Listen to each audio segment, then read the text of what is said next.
Hello everyone. तो अभी हम स्टार्ट कर रहे हैं syllabus discussion for CUET PG, जो कि एमएससी फिजिक्स के लिए है। ठीक है। सिलेबस स्टार्ट करने के पहले अभी कुछ बातें हैं कि आपकी तैयारी स्टार्ट करनी है, और आप में से मोस्ट लोगों के जो कॉलेज एग्जाम्स हैं वो हो चुके होंगे, है ना। जिनके नहीं हुए हैं वो थोड़ा सा प्रिपेयर कर लो और कॉलेज एग्जाम दे लेंगे। और ऐसे आपने दिया है ना फर्स्ट ईयर सेकेंड ईयर, तो अंदाजा है ही है कि भाई कितना पढ़ना है, क्या पढ़ना है। बस जो आपको फोकस करना है कि अभी आपको एग्जाम के तुरंत बाद जो नेक्स्ट कोर्स है मास्टर्स, उसमें आपको सेंट्रल यूनिवर्सिटी में जाना है। अच्छा क्वेश्चन है, सेंट्रल यूनिवर्सिटी में क्यों जाना है? भाई नॉर्मल आपने बीएससी कर लिया, याद रखें जिस टाइम आपने ग्रेजुएशन में नॉर्मली करा था, नॉर्मल कॉलेज से या फिर छोटे कॉलेज से, तो दिमाग में आता है कि भाई अब बीएससी के बाद क्या करना है। नहीं नहीं, अभी सारा मौका आपके हाथ में है। मास्टर्स करेंगे सेंट्रल यूनिवर्सिटी से। वैसे हर किसी की ड्रीम होती है ना, आपकी भी होगी। चलना चाहोगे? आ जाओ, चलते हैं। ठीक है। हाँ, उसके बाद क्या होगा? मास्टर्स होगी अच्छी यूनिवर्सिटी से, तो ऑब्वियस सी बात है कि मेरे सारे कॉन्सेप्ट क्लियर रहेंगे, क्योंकि वहां के वेल क्वालिफाइड टीचर्स हमें टीच करेंगे। ठीक है। तो इससे जल्दी से नेट क्वालिफाई करेंगे, आसानी से जेआरएफ क्वालिफाई करेंगे, हम गेट क्वालिफाई कर सकते हैं बहुत इजीली से, क्योंकि हमारा कोर्स बहुत अच्छा है। हमने मास्टर्स अच्छी यूनिवर्सिटी से पढ़ी है ना। पर हाँ, उस यूनिवर्सिटी में जाने के लिए मुझे सबसे पहले उसका सिलेबस प्रिपेयर करना होगा, अपने आप को साबित करना होगा कि हाँ, हम वहां जाने के लिए हैं। सिलेबस प्रिपेयर करने में हम आपके साथ हैं। सो आओ जुड़ें सीयूटी पीजी एमएससी फिजिक्स के एंट्रेंस को डिस्कस करने के लिए। ठीक है। तो सिलेबस एनालिसिस करते हैं। इसके पहले मैं आपको बता दूं कि अगर आपको हमारे साथ जुड़ना है तैयारी करने के लिए, जिससे हम और अच्छा परफॉर्म कर सकें, आप वैसे भी कर सकते हैं। पर ध्यान दो, क्या पढ़ना है, कैसे पढ़ना, टू द पॉइंट पढ़ना है, एनालिसिस करना है। देखें, इतना समय तो है नहीं कि आप सारी चीजें खुद के एक्सपीरियंस से लें। सो बेहतर है कि जो पहले से एक्सपीरियंस्ड हैं उनसे एक्सपीरियंस गेन करें। मेहनत आपका, एक्सपीरियंस, वर्क एक्सपीरियंस्ड का मिलके फोड़ देंगे। चलते हैं आज। तो देखो, इसके लिए हमारा कोर्स है जो कि एमएससी फिजिक्स स्टडी कैपिटल के चैनल पर अवेलेबल है। और आप सिंपल क्या करना है कि स्टडी कैपिटल का ऐप डाउनलोड करना है और वहां से रजिस्टर करना है। अगर आपको रजिस्टर करने में या किसी भी प्रोसेस में कोई प्रॉब्लम आ रही है, तो आप सीधे हमारे व्हाट्सएप नंबर पर मैसेज कर सकते हैं, अपना नाम, अपना कोर्स, ईमेल आईडी, और बाकी हमारी सारी टीम आप तक जल्द से जल्द रीच करेगी और आपके सारे प्रॉब्लम्स को सॉल्व करेगी। इसके पहले ड्रीम यूनिवर्सिटी में जाना है, सिलेबस बहुत वेस्ट है इंट्रेंस का, तो हम क्या चाहेंगे, वो पढ़ें जहां से क्वेश्चंस आ रहे हैं। ऐसा नहीं कि इतना भारी सा सिलेबस है और सारे सिलेबस से इंट्रेंस में क्वेश्चंस ही दे रहा है। कुछ सिलेक्टेड टॉपिक्स से दे रहा है, पर सिलेक्टेड टॉपिक्स का अंदाजा एक्सपीरियंस्ड को होगा ना। और स्टडी कैपिटल उन सारे एक्सपीरियंस्ड को आपके साथ शेयर करवा रहा है। आप इंटरेक्ट कर सकते हैं अपने एक्सपीरियंस्ड मेंटर्स से, जो आपकी बहुत सी हेल्प करेंगे, जिससे आप इजीली दौड़कर अपनी ड्रीम यूनिवर्सिटी तक पहुंच सकते हैं। बस जुड़ें। देखें, अगर मैं कहूं कि क्या टेक्निक्स होंगे, क्या टूल्स होंगे, तो फर्स्ट है हार्ड वर्क एंड डिटर्मिनेशन। ये आपकी होगी अपनी ड्रीम यूनिवर्सिटी को पाने के लिए। हार्ड वर्क और डिटर्मिनेशन ये आपकी होगी, क्योंकि किसी भी सक्सेस की जो की है वो हार्ड वर्क है और डिटर्मिनेशन है। आपको सोचना होगा, आपको हार्ड वर्क करना होगा, मुझे अपनी ड्रीम यूनिवर्सिटी में जाना ही है, ये आपका है। Second thing is proper guidance. देखो कभी कभार क्या होता है ना कि एक बहुत अच्छा सा बीज, बढ़िया सा मस्त बीज ना, उसको भी ले जाके सूखी मिट्टी में कहीं फेंक दो तो उग नहीं पाता है। तो ये जो कमी नहीं है कि कभी कभार अच्छे गाइडेंस के अभाव में एक अच्छा बीज भी अंकुरित नहीं हो पाता है। और मुझे पूरा यकीन है कि आप सारे बहुत अच्छे बीज हैं, अंकुरित हो। इसके लिए सिलेक्टेड ऐसी जगह का चयन करें जहां से आप सिलेक्ट हो सके, अंकुरित हो सके। ठीक है। तो प्रॉपर गाइडेंस ये आपको आपकी स्टडी कैपिटल की टीम प्रोवाइड करेगी। ठीक है ना। अच्छा, अब क्वेश्चन ये कि how right guidance can strength your future career. Right guidance आपके फ्यूचर कैरियर को कैसे स्ट्रेंथ कर सकता है। इसके पॉइंट्स हैं, reduce your work by preparing to the point content. जो कंटेंट आप पूरा बहुत बड़ा सा पढ़ रहे हैं ना, उस कंटेंट को ये टू द पॉइंट पढ़ाएगा। भाई साहब, इस पूरे कंटेंट को पढ़ने की जरूरत नहीं है, पूरे को फोकस करने की जरूरत नहीं है, उसके एक छोटे से पार्ट को तुम अच्छे से कर लो, बहुत अच्छा करोगे।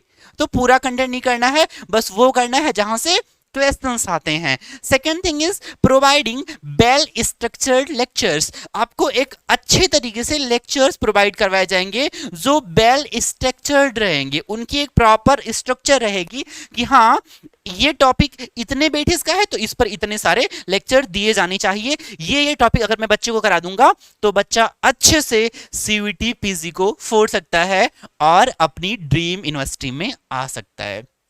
ठीक है ना। Next point is you can get a lot of experience from experienced faculty. And इसके पहले भी कहा है, इतना समय नहीं है कि आप सारी गलतियां खुद से करें, दूसरों की गलतियों से सीखें। और हमारे टॉप मेंटर्स आपके साथ हैं आपको बहुत सारा एक्सपीरियंस देने के लिए, सो दैट आप अपने सीयूटी पीजी के एग्जाम को बहुत ही आसानी से फोड़ सकें। Next point, less distractions. Classes है ना सर, वो यूट्यूब से पढ़ लेते हैं, गूगल से पढ़ लेते हैं। हाँ, पढ़ सकते हैं बाबू, पर अभी आप इतने बड़े नहीं हो ना। गूगल से वो क्लास पढ़ने गए, आपने कुछ स्किन डेप्थ करके डाल दिया, तो मैं स्किन डेप्थ का फॉर्मूला फाइंड करना है, उसके नीचे 1000 लिंक हैं। सर, एक 12th का बच्चा ब्लॉगर है, 12th का स्टूडेंट ब्लॉगर है, और वो स्किन डेप्थ पर ब्लॉग बना के रखा है, तुम उसे पढ़ रहे हो क्योंकि तुम्हें नहीं पता ना ब्लॉग बनाया किसने है। तुम्हें बस ब्लॉग से मतलब है, आपका टाइम वेस्ट हो गया ना। इस इतने सारी डिस्ट्रैक्शंस, तुमने 1 घंटा लगाया, 1 घंटे में तुम्हें मिल गया स्किन डेप्थ। मुझे पता है आपको मिल जाएगा, अच्छे से मिल गया कंसेप्ट स्किन डेप्थ का, पर 1 घंटा लग गया ना। कोई ऐसा भी है जो दिन रात आपके लिए बस इस वजह से काम कर रहा है कि वो काम आपको 1 घंटा ना वेस्ट करवाए, बस 2 मिनट लेक्चर का 5 मिनट देखें और वो कंसेप्ट क्लियर हो जाए। ठीक है ना। अच्छा, इसके बाद हम अगर सिलेबस डिस्कस करें अपना, तो सिलेबस के पहले स्टडी कैपिटल। बोले स्टडी कैपिटल ही क्यों? रीजन, फैकल्टी एक्सपीरियंस्ड है। आपको पता है अपने यहाँ की जितनी भी फैकल्टीज हैं सारे वेल क्वालिफाइड हैं, या तो वो यूनिवर्सिटी के फर्स्ट रैंकर्स हैं, या उन्होंने नेट किया है, जेआरएफ किया है, सारे के सारे। ऐसे नहीं है कि बस आके पढ़ा देते हैं, सर ये नहीं। नेक्स्ट, लो फी, बहुत कम, इतनी अफोर्डेबल फी कि एक नॉर्मल बच्चा भी अटेंड कर सकता है। एक और बात, अगर आपको इस वाले फी में भी ना ज्यादा प्रॉब्लम हो रही है, मे बी आप फाइनेंशियल अच्छे नहीं है ना, तो आप फिर भी अभी जो नंबर मैंने बताया था स्टार्टिंग में, अभी फिर से दिखा दूंगा, उस पर मैसेज कर सकते हैं, हमारी टीम आपको पूरा सपोर्ट करेगी। अब देखो 100% स्कॉलरशिप तो अलाउड है, मतलब नहीं दे सकते, आपको पता है इतना सारा सिस्टम है ना, पर फिर भी जितना भी हो सकेगा हम आपके साथ रहेंगे, कम करेंगे, ठीक है। पर हाँ, ड्रीम यूनिवर्सिटी में जाना है, रुकना नहीं चाहिए sir. Next point is regular analysis through continuous exercise. रोज एक्सरसाइज करवाया जाएगा जिससे आपके कंसेप्ट का रेगुलर एनालिसिस हो सके। और last point, previous and past trend of paper analysis for your better result. आपके बेटर रिजल्ट के लिए पेपर का एनालिसिस करा जाएगा। सर हम भी तो कर सकते हैं। नहीं नहीं, आप करोगे और मेंटर करेगा, दोनों में बड़ा डिफरेंस है। क्योंकि आप जिस टाइम पेपर एनालाइज कर रहे हो, सेम टाइम दिमाग में कहीं ना कहीं चल रहा है, भाई साहब इसके 3 क्वेश्चंस आते हैं, 3 से मैंने मेरा एक ही खाली हुआ, 2 तो हुआ ही नहीं। आपको टेंशन भी तो लेनी है, पर नहीं नहीं, ये काम सारा मेंटर करेगा और आपके सामने कुछ इस वे में रिप्रेजेंट करेगा ना कि आप लोग भाई साहब मेरा ही होगा। तो बस उठ जाग मुसाफिर फूर भाई, अब रैन कहां जो सोवत है, बहुत देर हो गई भाई साहब, मार्च आ गया है। आपको याद है ना 1 जून का फर्स्ट वीक आपके सीयूटी पीजी के पेपर्स हैं, बहुत कम टाइम बचा है। अब उठ जाओ, आ जाओ, पढ़ें। तो अगर मैं ब्रॉडली सिलेबस की बात करूं तो मैंने एमएससी फिजिक्स के सिलेबस को 2 पार्ट में क्लासीफाई करा है, क्योंकि अगर मैं जनरली सीधे सारे सिलेबस लिख देता तो उनको डिस्कस करना एक मुश्किल काम होता। आपको लगता है कितना लेंथी सिलेबस है ना। तो 2 पार्ट है। एक पार्ट तो वो है जिसका वेटेज बहुत ज्यादा है, और सेकंड थिंग इज दैट जिसका वेटेज बहुत कम है। तो जिसका वेटेज ज्यादा है वो आपके चार पेपर्स हैं, that is solid state physics, modern physics, mathematical physics और इलेक्ट्रिसिटी एंड मैग्नेटिज्म। इन सारे का वेटेज बहुत ज्यादा है। मतलब ये कहूं कि अगर आपके टोटल 75 क्वेश्चंस आ रहे हैं सेकेंड पोर्शन से, तो 75 में से अराउंड 45 क्वेश्चंस आपके इतने से पार्ट से आएंगे। और हाँ, सॉलिड स्टेट फिजिक्स इजी भी है जो सिलेबस में है सर, बहुत इजी है। मॉडर्न फिजिक्स, अरे भाई साहब गारंटी लेता हूं, गारंटी सारा फोड़ दोगे इसका, मॉडर्न फिजिक्स का, इसका सारा मैथमेटिकल फिजिक्स एकदम बेसिक क्वेश्चन उठते हैं, ये डील कर लेना। इलेक्ट्रिसिटी एंड मैग्नेटिज्म 12th पढ़ा है ना, ग्रेजुएशन भी पढ़ा है, बस उन्हीं को मिला करके बहुत बेसिक कंसेप्ट से क्वेश्चन यहां भी सर थोड़ा सा डीप भी होगा। मेंटर्स किस लिए हैं सर, कितना भी डीप हो इजी करवाएंगे। यहां से 45 आपने 45 कर लिया ना, सिलेक्शन श्योर। अब जो सेकेंड पार्ट है मॉडरेट वेटेज वाला, उसे इसलिए करना है ताकि आप फर्स्ट रैंक ला सकें, सेकेंड रैंक ला सकें, थर्ड रैंक ला सकें। इस पार्ट से सिलेक्शन कंफर्म, सिलेक्शन कंफर्म यहां से, बाकी रैंकिंग की प्रक्रिया यहां से हो जाएगी इस वाले पार्ट से। तो जो मॉडरेट वेटेज का पार्ट है उसमें तुम्हारा थर्मल फिजिक्स आ जाएगा, ऑसिलेशंस एंड वेव और क्लासिकल फिजिक्स आ जाएगा। ठीक है, तो 45 अगर यहां हुई तो इस पार्ट से तुम्हारे कितने क्वेश्चंस हो जाएंगे, 30 क्वेश्चंस। ठीक है ना, तो सेकेंड पार्ट से मेरे 30 क्वेश्चंस आ जाएंगे, फर्स्ट पार्ट से 45 क्वेश्चंस आ जाएंगे।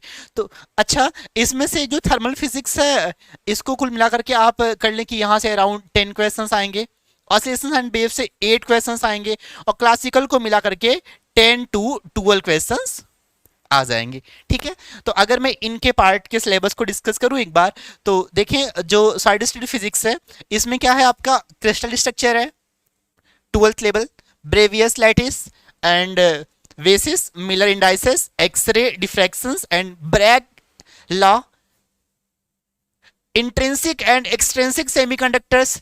फील आ रहा है कितना इजी सिलेबस है। Variation of resistivity with temperature, हाय रे आपसे यही पूछ रहा है। श्योर सिलेक्शन, फर्मी लेवल, थोड़ा सा ग्रेजुएशन लेवल का। Next P N junction diode, I V characteristics, obvious सी बात है अगर डायोड पूछा है तो कैरेक्टरिस्टिक्स पूछेगा ही पूछेगा। जेनर डायोड और इसके एप्लीकेशंस, ध्यान दें इस वाले पार्ट में ना कहा भले इतना है, छुपा रहा है, बस जेनर डायोड कहा है ना, varactor diode, LED, photo diode सारे पूछेगा, सारे करवाया जाएगा। अच्छा, बीजेटी बाइपोलर जंक्शन ट्रांजिस्टर्स, इसमें कॉमन बेस, कॉमन एमिटर और कॉमन कलेक्टर तीनों mode, single stage amplifier, double stage, multi stage. ठीक है ना, तो ये पार्ट है। Boolean algebra, binary number system, conversion from one system to another. ध्यान दो, ये बुलियन अलजेब्रा और ये लॉजिक गेट, यकीन मानो सर ना इस वाले पार्ट से कोई भी क्वेश्चन आएगा, छोड़ना नहीं, छोड़ना तो बहुत दूर है, सोचना नहीं है, बिना सोचे टिक करना है बस। हाँ, प्रैक्टिस आपकी माजने के लेवल की होनी चाहिए, देख कर ही मतलब सवाल भी कहे भाई साहब किसके आगे जा रहा हूं, ये तो पहले ही मन से सिलेक्ट हो चुका है। ध्यान देना, आपको एंट्रेंस में टॉप करने के पहले अपने आप में टॉप करना होगा। इतनी प्रैक्टिस कर लो, इतनी प्रैक्टिस कर लो कि कभी ये फील ही ना आए एंट्रेंस में जा रहे हैं यार इसमें मेहनत करनी है। नहीं नहीं, एंट्रेंस में तो बस दिखाने के लिए जा रहे हैं सर, मन में पहले से टॉप कर लिया है, खुद में टॉप कर लो। नेक्स्ट, तो ये मेरा पार्ट सिलेबस है सॉलिड स्टेट फिजिक्स का। मॉडर्न फिजिक्स का, हाँ इसका भी सारा करना है सर। कौन कौन से part, inertial frame, Galilean inverse, postulate of special theory of relativity. अच्छा ध्यान दो, इस वाले पार्ट से ना एक क्वेश्चन कंफर्म है, लॉरेंज ट्रांसफॉर्मेशन हर जगह आता है, इसके बिना तो पेपर बन नहीं सकता। Length contraction, time dilation, relativistic velocity addition theorem, mass energy equivalence, black body radiation और फोटो इलेक्ट्रिक इफेक्ट। यहां से रियल वाली मॉडल स्टार्ट होती है, इसके पहले बेसिक, ठीक है ना। अच्छा सुनो, तो इसमें से जो फोटो इलेक्ट्रिक इफेक्ट है इस वाले पार्ट से लिख लेना 2 क्वेश्चन। नेक्स्ट, कॉम्पटन इफेक्ट 1, वो शिफ्ट इन वेवलेंथ है ना। कई यूनिवर्सिटी के ना ग्रेजुएशन के सिलेबस में ये वाला कंसेप्ट है कॉम्पटन इफेक्ट, पर कईयों में नहीं है। जिनमें नहीं है ना वो भी पढ़ ही लेंगे ना। टीम किस लिए है, पढ़ किस लिए रहे हैं आप? Complete mentorship best. आपके सिलेबस में क्या है कोई मतलब नहीं, आपको वही पढ़ाया जाएगा जो एग्जाम में आने वाला है, टू द पॉइंट, ठीक है। तो नेक्स्ट, श्रोडिंगर इक्वेशंस और it's solution, 1 2 and 3 dimensional boxes. इससे डरे ना, बहुत लेंदी नहीं, सिंपल वाले क्वेश्चंस आएंगे, ठीक है ना। Solution of Schrödinger's equations, 1 dimensional harmonic oscillators, reflection and transmission. Reflection transmission, sir वो श्रोडिंगर इक्वेशन ना, याद है, क्वांटम मैकेनिकल टनलिंग। अब तुम खुद ही सोचो, सिलेबस बना रहा है, आप एक बार दिमाग लगाओ ना अपना, क्वांटम मैकेनिक्स सिलेबस में इन्वॉल्व कर रहा है और क्वांटम मैकेनिकल टनलिंग नहीं लाएगा? पक्का आएगा सर, इस पर तो क्वेश्चन बनना ही चाहिए, ठीक है। Next, Pauli's exclusion principle. मुस्कान आई ना चेहरे पर? पाउलीज एक्सक्लूजन प्रिंसिपल आपसे। Structure of atomic nucleus, mass, binding energy. हाँ इस पर क्वेश्चन, एक क्वेश्चन पक्का, बाइंडिंग एनर्जी से एक question sure. Radio activity, normal level, application, laws of radio active decay. आपने एक बात नोटिस करा होगा कि मैंने इसको इंपॉर्टेंट वाले सेक्शन में रखा है पेपर एनालिसिस के थ्रू, कि हाँ भाई पेपर एनालिसिस बता रहा है कि ये इंपॉर्टेंट है। सेकंड थिंग इज दैट ना कि ये बात इंपॉर्टेंट होने के साथ साथ इजी भी है, तभी मैंने कहा कि सिलेक्शन ले लेना है इस वाले पार्ट से। रीजन, पहली बात इजी है, दूसरी बात इंपॉर्टेंट है। इजी भी है इंपॉर्टेंट भी है, कौन नहीं चाहेगा सिलेक्शन लेना इससे। Next, electricity and magnetism, coulombs law. मैं पढ़ता जा रहा हूं, आपको फील आ रहा है? गास law, electric field and potential, electrostatic boundary condition, solution of Laplace equations for simple cases. कहीं लड़का परेशान ना हो जाए, सोच लो, सिलेबस क्रिएशन में इतना ध्यान रखा जा रहा है, आप परेशान ना हो। Solution of Laplace equation but only for simple cases, conductors, capacitors, हाय रे, डाइलेक्ट्रिक्स, डाइलेक्ट्रिक पोलराइजेशन, आपके मन की बात है, वॉल्यूम एंड सरफेस चार्ज, ये इलेक्ट्रोस्टैटिक एनर्जी। ये पार्ट तो आपका 12th का ही है, बस एक चीज एक्स्ट्रा हुआ है, सॉल्यूशन ऑफ लाप्लास इक्वेशंस। पर हाँ आप पढ़ोगे मजा आएगा। बायोसेवर्ट्स लॉ, मैग्नेटिज्म में आ गए सर, मैग्नेटिज्म में आ गए। फैराडेज लॉ, इलेक्ट्रोमैग्नेटिक इंडक्शन में आ गए। Next, self and mutual inductions, sir alternating current में आए। डीसी और AC circuits with resistance, inductance और कैपेसिटेंस। ध्यान दो, एलसीआर पक्का, एलसी ऑसिलेशन से क्वेश्चन बनाएगा ही बनाएगा, और एलसीआर अगर इन्वॉल्व करा है तो पक्का इस वाले केस में रेजोनेंस पर क्वेश्चन बनाएगा, सीरीज रेजोनेंस और पैरेलल रेजोनेंस पक्का। Concept of tuning, that is quality factor is already involve अगर एलसीआर इन्वॉल्व है तो, ठीक है ना। नेक्स्ट, फिर इलेक्ट्रोमैग्नेटिक वेव बताएगा, फिर पॉइंटिंग थ्योरम, पॉइंटिंग थ्योरम के साथ साथ पॉइंटिंग वेक्टर इन्वॉल्व है तो इसमें कुछ बताने की बात तो है नहीं बहुत खास। रिफ्लेक्शन, और रिफ्लेक्शन का पोर्शन है डाई इलेक्ट्रिक इंटरफेस, थोड़ा सा नया आपको समझ आ जाएगा पढ़ाएंगे तो। ट्रांसमिशन एंड रिफ्लेक्शन कोफिशिएंट्स, और बस ये बस नॉर्मल इंसिडेंस के लिए है। थोड़ा सा लेंथ स्टार्ट करा ना, उसके पहले बोल दिया ओनली फॉर नॉर्मल इंसिडेंस, परेशान नहीं होना है। लॉरेंस फोर्स और motion of charge particle in electric and magnetic fields, ये सिलेबस है मेरा इलेक्ट्रिसिटी एंड मैग्नेटिज्म का। सिमिलरली अगर हम डिस्कस करें मैथमेटिकल फिजिक्स, अरे भाई साहब इससे ना कम से कम 5 क्वेश्चंस, 5 क्वेश्चंस, 5 प्रश्न, सिलेबस कितना कम। इतना तो ना आप छोटे बच्चों को दुलारने भी नहीं, इतना हल्का सवाल पूछते होंगे। Calculus of single and multiple variables, partial derivatives, Jacobians. अरे ये सब तो रट जाएगा भाई। Imperfect and perfect differentials, Taylor expansions, Fourier series, vector algebra, vector calculus. आप मुझे बताओ, टेलर एक्सपेंशन ना डाले मैथमेटिकल फिजिक्स में, फोरियर थ्योरम ना डाले, ग्रीन्स थ्योरम ना डाले, स्टोक्स थ्योरम ना डाले, बोले क्यों डाल रहा है ये? क्योंकि मास्टर्स में शुरुआत इन्हीं से होनी है। आपको अपने एमएससी फिजिक्स जैसे स्टार्ट करना है ना, उसमें ये सब चीजें इन्वॉल्व होंगी बहुत बार। और अगर आपको ये अच्छे से नहीं पता है, फिर आप समझ नहीं पाओगे ना। सेंट्रल यूनिवर्सिटी का वेल क्वालिफाइड साइंटिस्ट लेवल का प्रोफेसर अब तुम्हें ग्रीन थ्योरम तो समझाएगा नहीं इजीली से, क्योंकि आप मास्टर्स करने आए हैं। उसके पहले आपको अपने आप को सॉल्व करना होगा ना, इसलिए सीखना जरूरी है। First order equations and linear second order differential equation का solution with coefficient. First order 12th में सीख लिया था, लीनियर सेकंड ऑर्डर भी अभी कर लेंगे, ठीक है। फिर मैट्रिक्स एंड डिटरमिनेंट्स, इस पर सिर्फ क्वेश्चंस एकदम मजेदार वाले। और अलजेब्रा ऑफ कॉम्प्लेक्स नंबर, तो नेक्स्ट पॉइंट मेरा होगा कॉम्प्लेक्स नंबर का अलजेब्रा, ठीक है ना। ये थोड़ा सा नया है, नहीं 11th में पढ़ा था, आए बड़े। नेक्स्ट ये जो लो वेटेज वाला पार्ट है ना, उसमें आपका थर्मल फिजिक्स, इसमें thermodynamics, elements of kinetic theory of gases. अरे भाई क्या पूछ रहा है? Velocity distribution and equipartition of energy. Equipartition, total energy of a system is equally distributed in its all degree of freedom. इतना आसान। सिलेबस में डीप डिस्कशन करेंगे सर, डीप डिस्कशन, मजा ही आ जाएगा। अच्छा, नेक्स्ट है स्पेसिफिक हीट ऑफ,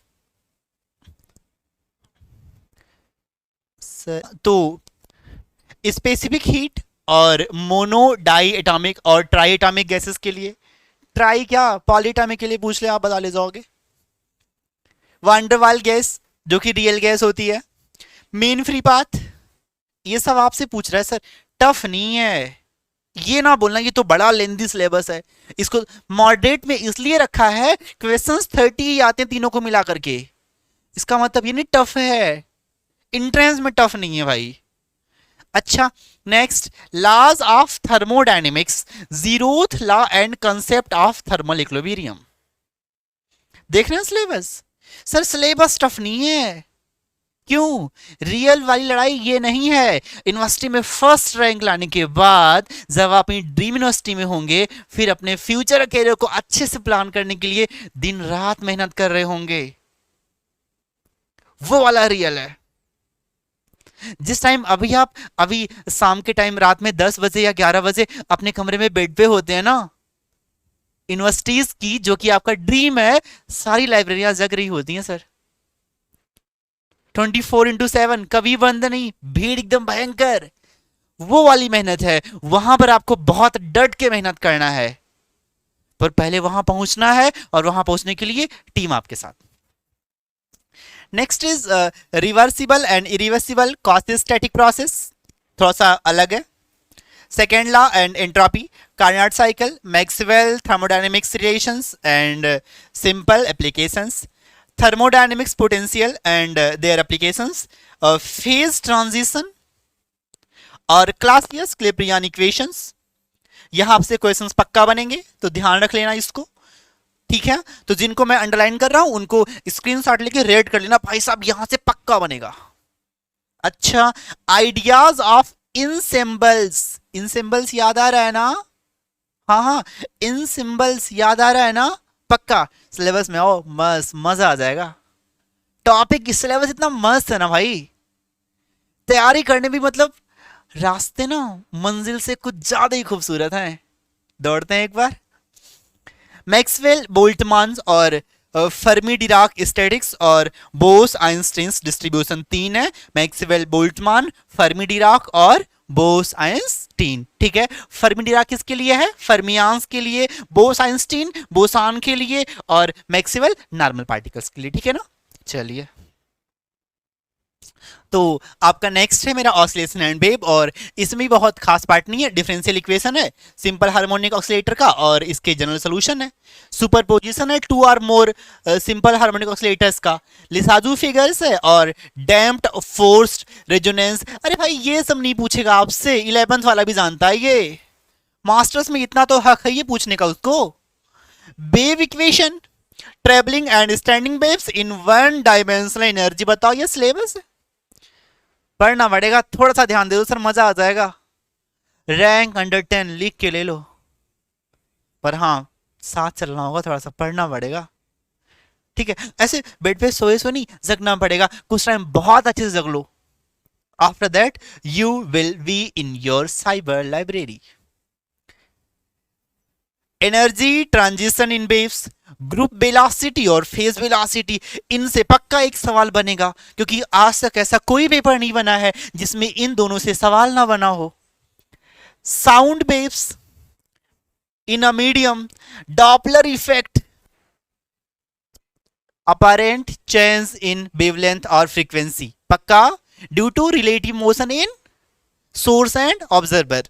अच्छा, Fermat principle, sir यहां से ऑप्टिक्स स्टार्ट हो जा रहा है, ध्यान दीजिए, यहां से ऑप्टिक्स स्टार्ट हो जा रहा है। General theory of image formation, thick lens, thin lens और lens combinations, interface of light, optical path retardation, Fraunhofer diffraction, Rayleigh criteria और resolving power, diffraction grating, polarisation, linear, circular and elliptical. ध्यान देना syllabus में mirror नहीं है, confuse नहीं, पढ़े जा रहे हैं मिरर, पढ़ी जा रहे हैं भाई, क्यों क्यों क्यों पढ़े जा रहे हैं, सिलेबस पर ध्यान दें एक बार। अच्छा, उसके बाद फिर ध्यान दो, थिक लेंस पढ़ लेना है, थिन लेंस पढ़ लेना है, लेंस का कॉम्बिनेशन पढ़ लेना है, और इंटरफेरेंस पढ़ लेना है, ऑप्टिकल पाथ रिटार्डेशन, डिफ्रैक्शन में फ्राउनहोफर क्लास केवल है, फ्रेनेल क्लास का डिफ्रैक्शन नहीं है, रेले क्राइटेरिया पढ़ लेना है, रिजॉल्विंग पावर पढ़ लेना है, डिफ्रैक्शन ग्रेटिंग, पोलराइजेशन, पोलराइजेशन के टाइप सारे कौन कौन से टाइप, लीनियर, सर्कुलर और elliptical, double refraction and optical rotation. इतने सारे पार्ट के साथ ऑसिलेशन और वेव कंप्लीट। ऑसिलेशन और वेव में याद आ रहा है ना, ऑप्टिक्स भी शामिल है, कंफ्यूज नहीं होना। चलो, और नेक्स्ट मेरा क्लासिकल फिजिक्स, इसमें बहुत कम है, Newton's law of motion and its application, velocity and acceleration in Cartesian, polar and cylindrical coordinates, तीनों को मिला करके 2 क्वेश्चन, कम से कम मिनिमम 2 क्वेश्चन, ठीक है, 3 भी हो सकते हैं, कंफ्यूज नहीं, पर हाँ मिनिमम 2 होंगी, ठीक है।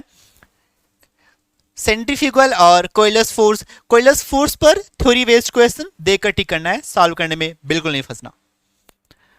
और नेक्स्ट है मेरा motion under central force, Kepler's law, gravitational law and field, और कंजर्वेटिव और नॉन कंजर्वेटिव फोर्सेस, ठीक है, बेसिक्स हैं।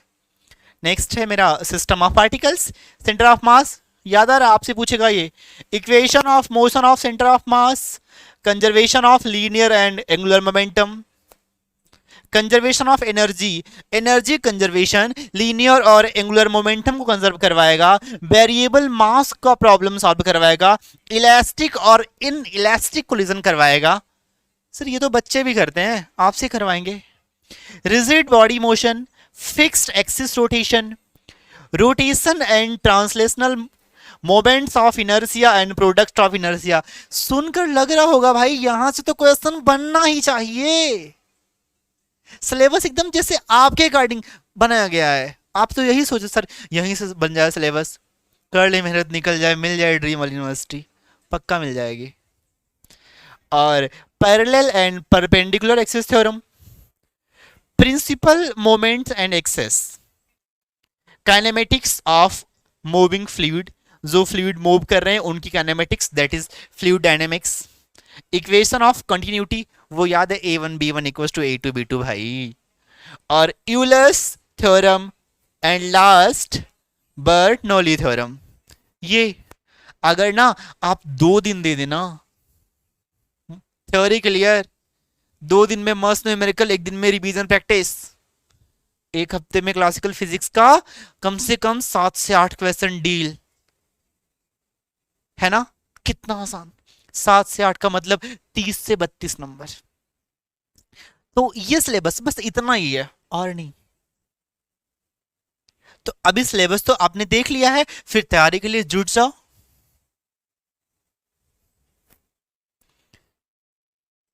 हो गया सिलेबस।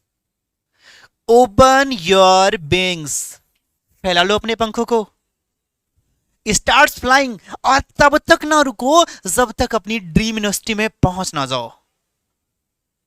पहुंच जाओगे बहुत जल्दी। बाकी